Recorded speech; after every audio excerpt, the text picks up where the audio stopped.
Welcome everyone, Happy New Year. I'm so excited to finally start fresh and I hope you are too. So, you know, this webinar is very timely, taking into consideration how stressful yesterday's events were, and it really drives home the point of how important self-care is. I personally felt extremely stressed and frightened and a bit anxious yesterday, and I know I'm not the only one. So I reached into my bucket of tools and helped take care of myself so that I could feel a little more calm and a little more centered. So mindfulness is one of the tools that I use, and there are many ways to practice mindfulness. We will practice today, and at the end of the yoga session, I'm going to share with you a list of mindfulness activities that you can do at home. Even if you never take a class or do it formally in that way, there are still things that you can do at home pretty easily. So as Julie said, mindfulness is really just about being in the present moment. And when we pause and are just in our bodies, present completely and grounded, we don't think about the future, we don't think about the past. So it's a wonderful tool. Now, it's not a substitute, of course, when you're having problems, but it's extremely helpful if you're stuck in your head about a specific problem, for example. It's a wonderful way to just kind of get you back to reality, because many times anxieties are unfounded, right? It's like we just kind of imagine it. So the first thing I want to share with you is a mindfulness breathing technique. And I'm also going to share with you, within this mindfulness breathing technique, we're going to do a short activity to bring in the new year. Now, your pencil and paper can just be left to the side for now. All we're going to do to start is sit in our chair, feet on the floor, or in my case, feet on a block, because I can't reach the floor. So just sit with your back straight. Your eyes can either be closed or you can lower your gaze, and your hands can just be comfortable in your lap, whatever feels right for you. And for now, I would like you simply to bring your awareness to your breath. Now, the reason why you hear this a lot in meditation, bringing awareness to the breath, is, well, it serves a couple of purposes. One of them is to help you focus so that your mind doesn't keep drifting. And by the way, it's completely normal for your mind to be drifting, because that's what our minds do. There's nothing weird about that, okay? So focusing on the breath helps us to do that. The other thing that focusing on the breath does, it will help us learn how to control the breath, because there are certain types of breathing that can actually calm your anxiety very quickly by simply activating what's called the parasympathetic nervous system. So yeah, there's a bit of neuroscience to back it up, but just so you know, that's why it works, okay? So with the eyes closed or lowered, place your hands on your belly and notice the breath. And notice where you're breathing from. Sometimes, and some people tend to breathe a little bit more through the chest, and some more through the belly, and some maybe a combination of both. So for today, I'm going to ask you, see if you can direct your breath to the belly. And the way you can do that is really just by having your hands on your belly, so you can physically feel your diaphragm expand and contract as you breathe. So let's just take a minute and try this out. Now, if you're having a hard time and still breathing through your chest, don't let it bother you. It's not a huge deal. Sometimes it takes practice to be able to do that. Some people do have difficulty breathing in that way. If you try and it doesn't seem to be working, don't think too much about it. Just keep going with the exercise. You're still breathing. You're still inhaling and exhaling. So it's all good. And while you're breathing, and while you are now focused on your breath, I'm going to ask for one more thing.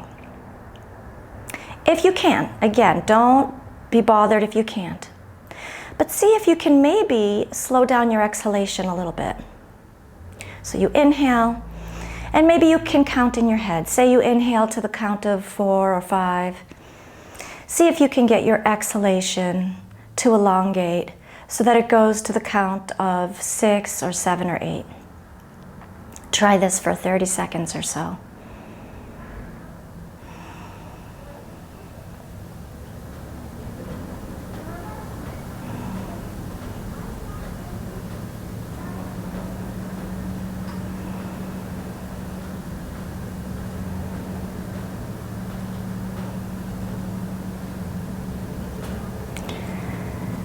Now, while you're breathing, I'm hoping that you feel pretty comfortable, and I just want to tell you that this specific breathing technique is called diaphragmatic breathing.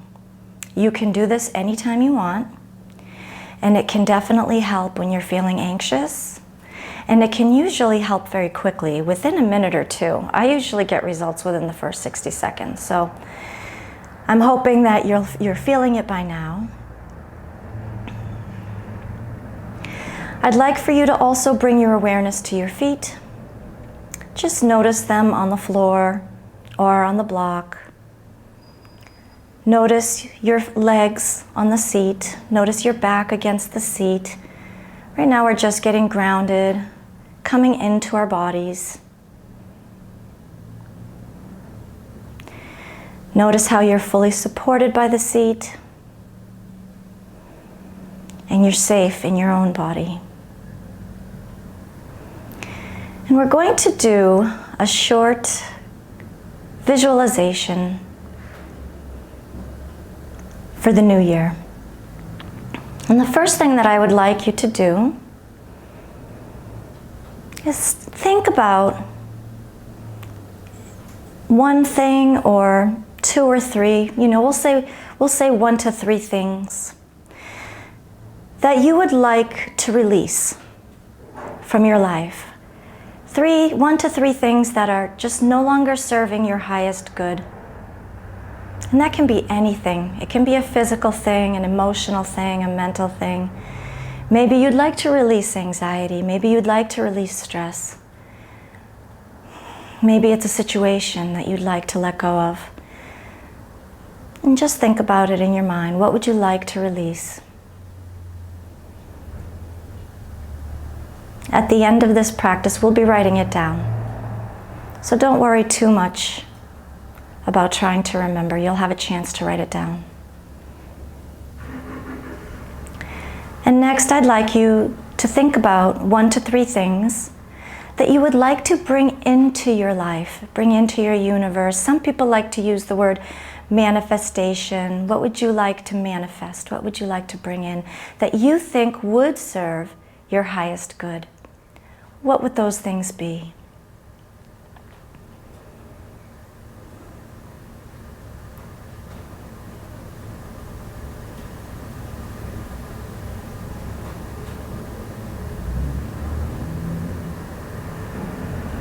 Think about as many details as you'd like and create a visualization. When you want to bring something in, it's even more effective if you can imagine as many details as possible. So don't be afraid to dream big. Your brain doesn't know the difference. Your brain will take whatever information you give it.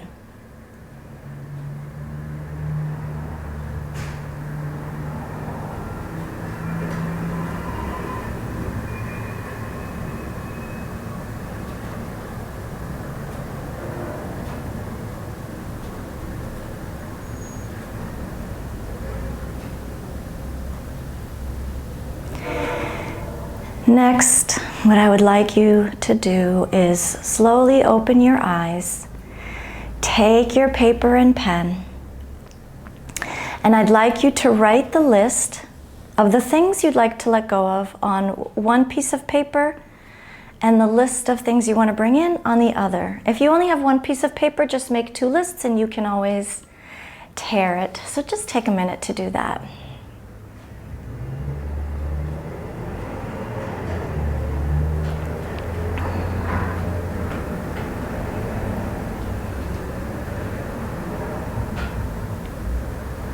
Now, what you're going to do with these lists, you will do on your own later.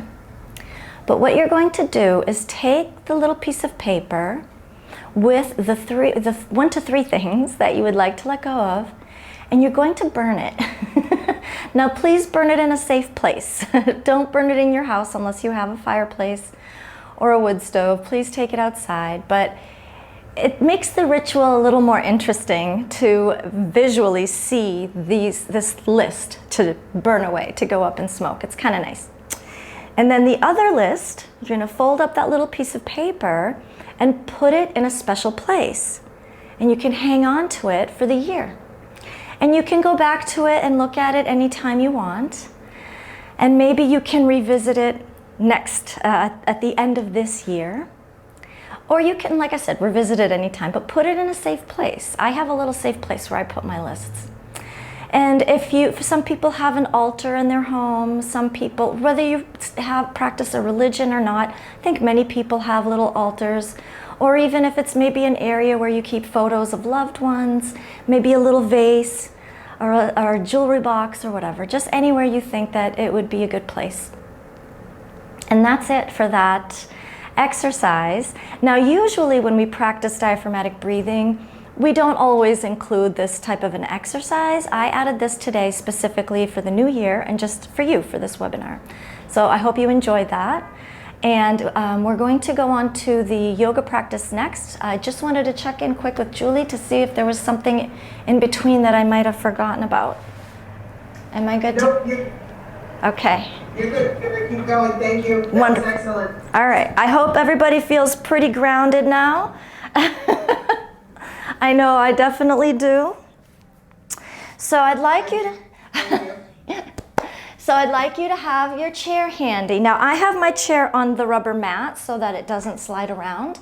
If you don't have a rubber mat, you can put your chair up against the wall. Just make sure it's safe. We're not going to be pushing on it so hard, but you never know. We want to stay safe, right? So the first thing we're going to do is we're going to start standing. Since we already did a seated meditation and everyone here is grounded, we're going to start standing. So I'm going to have you simply just stand with your feet naturally apart, maybe hips width distance apart. And we're going to inhale the arms up overhead. Clasp your hands, press up as you exhale. Inhale again, and then exhale again. Hands in front of the heart. We'll do that one more time. Inhale, hands go up overhead. Interlace the fingers and press up as you exhale. Inhale again, and then exhale again. One more time. Inhale the hands up. Now this time, I'm going to grab my left wrist with my right hand and simply lean over to the right. Keep the knees a little soft. We don't want to lock the knees here. Full deep breaths from your belly. Remember how we were doing the belly breathing earlier? We're going to try to breathe this way throughout this little practice, okay? Let's inhale back up, switch hands, and then exhale and lean to the other side. Full deep breaths. This is such a simple stretch, and yet it's still one of my favorites. In fact, all the simple ones are my favorites. Yoga doesn't have to be fancy, remember that. Inhale back up, and then we'll just exhale the arms down. From here, we're going to do a little forward fold. I want you to bend your knees and then simply fold right over your legs.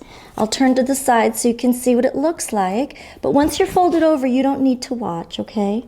So let the head hang down, let it hang nice and loose. See if you can shake your head yes and no, making sure that the neck is soft. Bend the knees as much as you want, but please keep them bent. I like to bend mine so that even my belly comes onto my thighs. Now the hands can simply be loose in front of you, or you can just take opposite elbows. This is called Ragdoll. And in Ragdoll, what we're trying to do is allow gravity to elongate the spine and to allow these muscles to start to relax. So we call this is an inversion when we're trying to get upside down. Now the next thing I'd like you to try is shifting the weight from one foot to the other. And notice that the top half of your body starts to move around and swing a little bit. Maybe even like a little piece of seaweed. Feel free to explore that. You can shift weight from the front of the feet to the back of the feet, or even side to side. You can make big movements or small movements. Just see what feels good for you. Again, this is one of my favorites. It's so easy to do. This is a nice movement you can make when you need to take a break from your desk also. It's so easy. All you need to do is fold. Especially since we hold a lot of tension in our shoulders when we're working at our desks and our whole spine gets compressed. Now to come out of this, we're just going to unfold the hands and then bring them to the tops of the shins and just walk the arms back up, right up to standing. Next, we have the chair in front of us. I'd like you to take a step forward towards the chair. Keep the other leg behind you. And we're simply going to fold down. Now what's happening here is we're going to get a stretch in the back calf. So you're going to bend the front knee and come in towards the chair. Again, really simple. It's not a complex movement, but you should get a nice calf stretch from here. You can even go back and forth a few times. And then from here, we'll stand up and we'll switch sides. Give me 1 second because my shirt is kind of all over the place. So I need to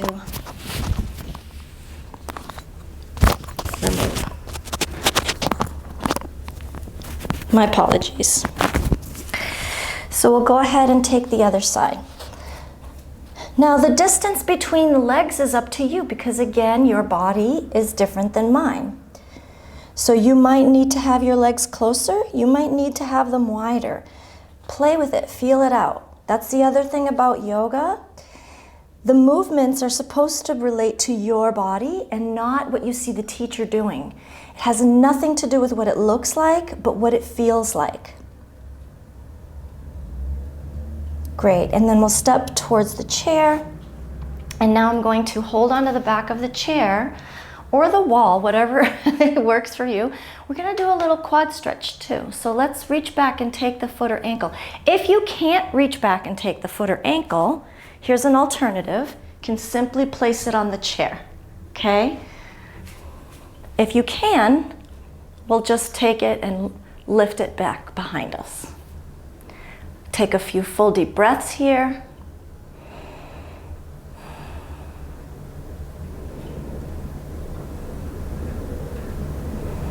And then release, and then we'll do the other side.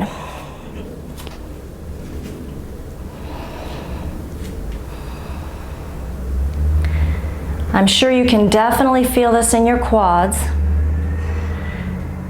I don't think many of us think about stretching quads or even calves. That's why I included those. You know, everything is connected.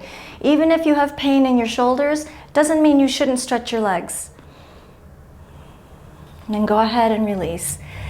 The next thing we're going to do with the chair is downward facing dog.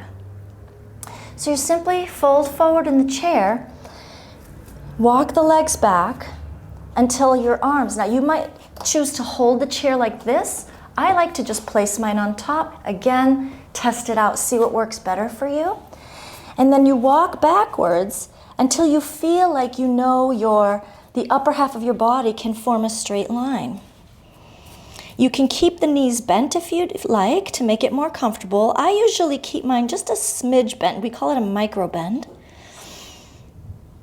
And then move the hips back and notice the length that you can get in your spine here.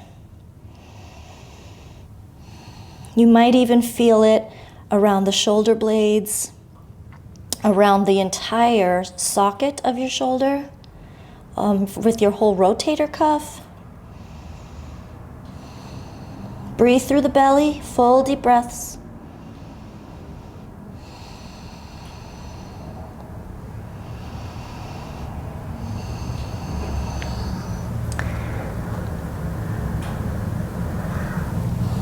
And then slowly we'll start to come up and then walk towards the chair again.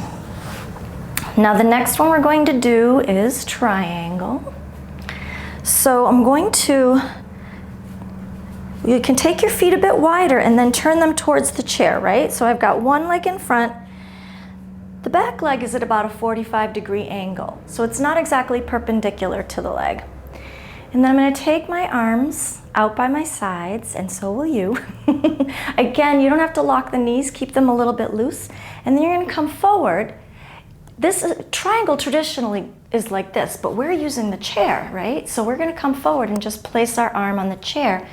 And then the other arm is going to point up towards the ceiling. Now your gaze can be up at the ceiling, but if it bothers your neck at all, you can look forward, you can even look down. So again, see what works for your body. Full deep breaths.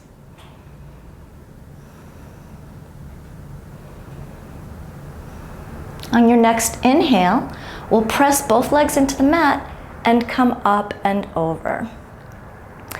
And then next we're going to bend the front knee and come into warrior two.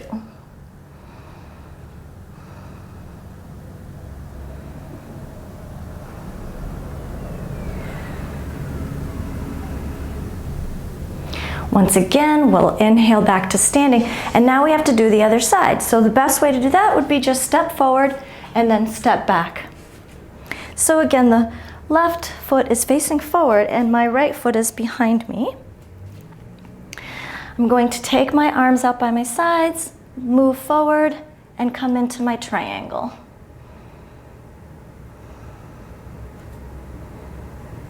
Full deep breaths.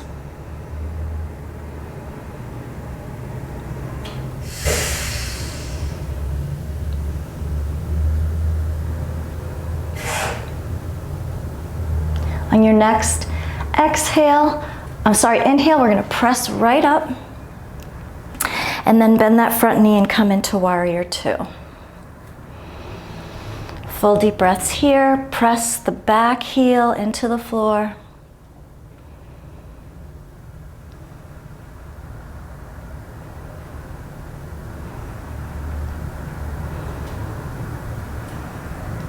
And then we'll inhale back to standing. Bring the hands to come down. From here, we're going to do a few seated poses.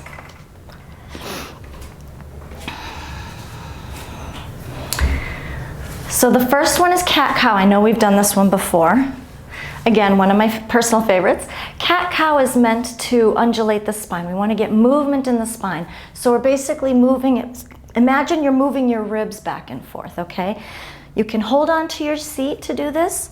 I like to start by leading with my chin and my face. I inhale and I move my chest and ribs forward and I lift my gaze.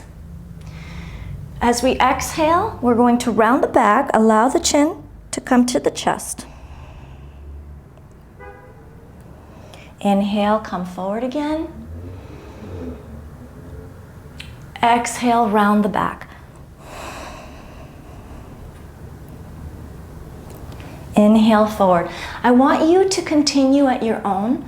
We're going to do a few rounds, and as long as you synchronize breath with movement, then you should be fine. What I don't want you to do is try to match your breath with my breath. So anytime throughout the practice, when I say inhale or exhale, if you're not ready to inhale at that moment, you know what to do, so don't feel like you have to do it at the exact same time. Sometimes that can make people feel uncomfortable with their breath, and we don't want to feel uncomfortable with our breath. Let's do one more round of this.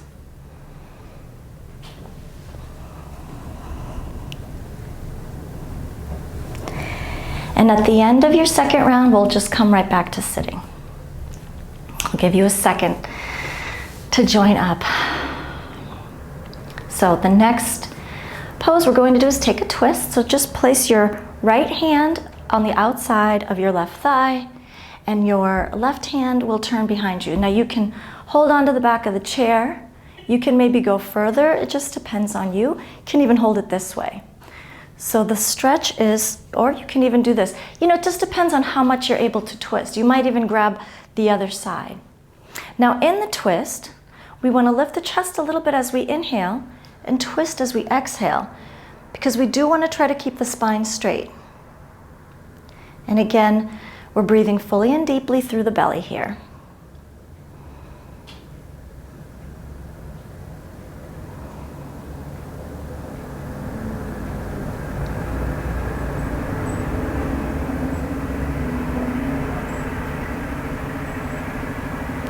And we'll slowly release and come around to the front, and then we'll do it on the other side. So we'll cross left hand over right and bring your right arm behind you wherever your support might be. Lift the chest a little as you inhale, twist as you exhale. My apologies for the truck. I'm on a pretty busy street.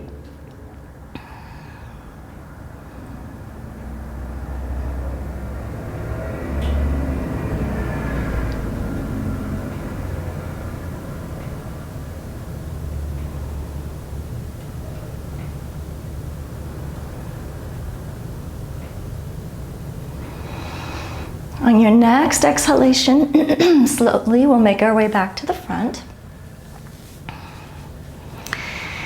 The next thing we're going to do is something for the hips. It's called chair pigeon.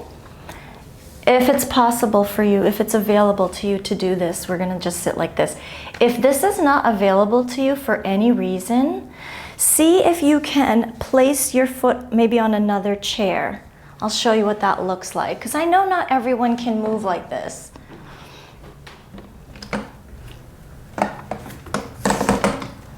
You can try placing your leg on a chair this way, if that's available to you. So try that out.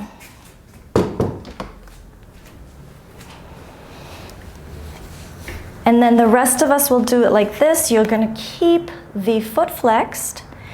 And again, this might be enough for you. This might feel pretty intense. But if it doesn't, and you think you can take it a little further, then we'll start to lean forward. Only go as far as you can go until you can feel what's happening in that outer hip. This is a great outer hip stretch, as well as a nice stretch for the piriformis muscle.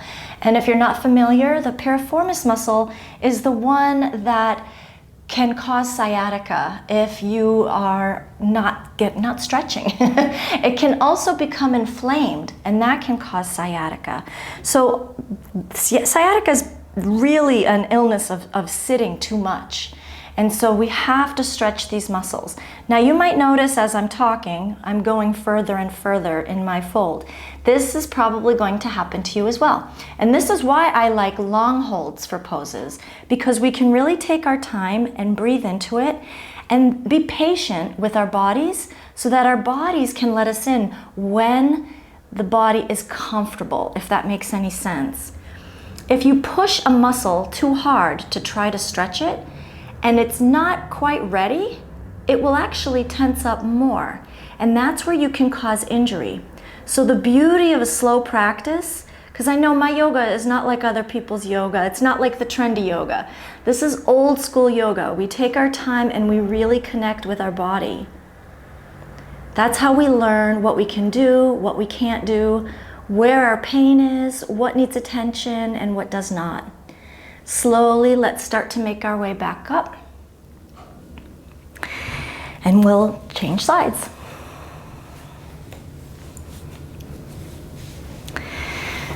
Now, if you were using the other chair, it would be the same thing. You would have the leg on the chair and just try to fold forward a little bit.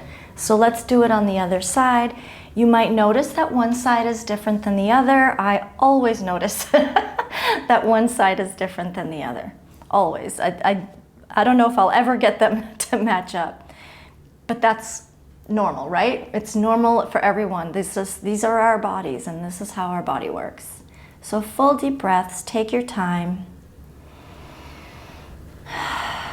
Allow the breath to let you in, and actually a little tiny bit of gravity here too.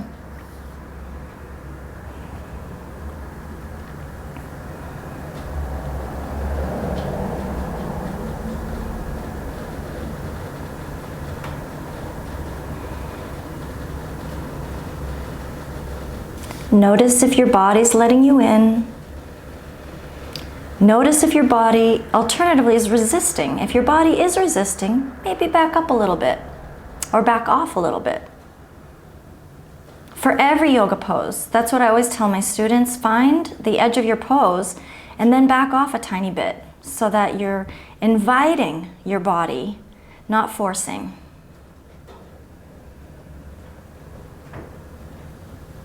Slowly we'll start to make our way back up from this one.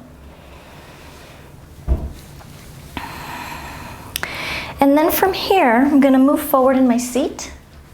We're going to open up the chest a little bit too. So when you're sitting at your desk, one of the things that happens often is we start to round and we don't even realize it. So don't feel bad. It's the way it is, unless you're a person who stands up and you do all the, the right protocols. But for many people, it's common. And what happens is these muscles in the back get stretched out. They get over elongated.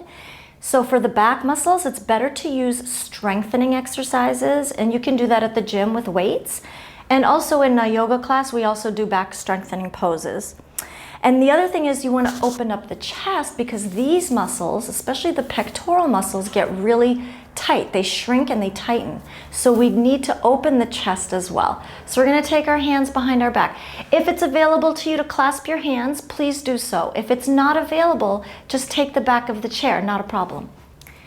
And then we're simply going to stretch the arms, inhale the chest up, and the arms come up and back. Now the gaze can be straight ahead, or you can take the neck back a little bit if you'd like, if you feel safe. And we just take a few full deep breaths here. It doesn't matter if your hands are clasped or if you're holding onto the chair, the movement is the same. Full deep breaths.